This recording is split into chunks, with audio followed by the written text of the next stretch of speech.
Доброе утро. Сегодня на 5 августа у нас зафиксировано 55 новых случаев коронавируса, в том числе в городе Якутске 41 случай и в 8 районах республики. Это Сунтарский, Верхневилюйский, Намский, Нерюнгринский, Чурапчинский, Усялданский. Кроме этого, хотелось бы сказать, что сегодня все больные изолированы, их контакты выявлены, ведется за ними активное наблюдение. Мы сегодня делаем порядка 2300 тестов на ПЦР.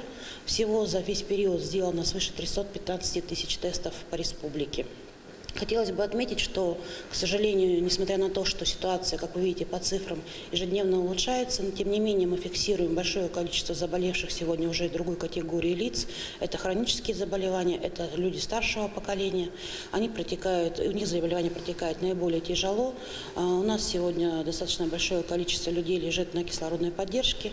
Я хотелось бы обратиться к нашему населению, все-таки соблюдать меры предосторожности, безопасности, продолжать носить маски в общественных местах, соблюдать дистанцию социальную. Конечно, необходимо и заниматься дезинфекцией как в своих каких-то офисных помещениях, так и непосредственно в домах. Мы все время контролируем жилищно-коммунальное хозяйство, чтобы они проводили дезинфекцию текущую в наших подъездах. Но, тем не менее, необходимо и самим заниматься собственной безопасностью, максимально протирать руки, мыть руки, в том числе дезинфектантами. Это действительно дает очень хороший положительный результат, который мы видим в течение уже полугода работы с этой данной инфекцией. Хотелось бы еще отметить, что у нас продолжается поток детей, которые выезжают в районы. Он, конечно, существенно уменьшился. В среднем у нас 500 детей выезжают в районы нашей республики. Наибольшее количество детей зафиксировано в таких районах, как Усялданский, Татинский, Алекминский район. И мы ожидаем обратный поток, я думаю, что к 15 августа.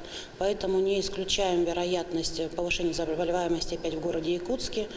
Поэтому необходимо продолжать все меры безопасности и предосторожности для того, чтобы избежать заболевания новой коронавирусной инфекции. Сейчас мы идем, Министерство здравоохранения в частности готовится к выходу на плановый режим работы. Мы прогнозируем, если такие же цифры по городу Якутску будут сохраняться, что это будет возможно на следующей неделе. Так, у нас в 22 районах республики уже возобновлена работа по диспансеризации и профилактическим осмотрам.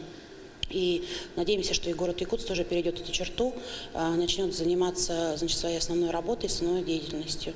Благодарю за внимание. Спасибо.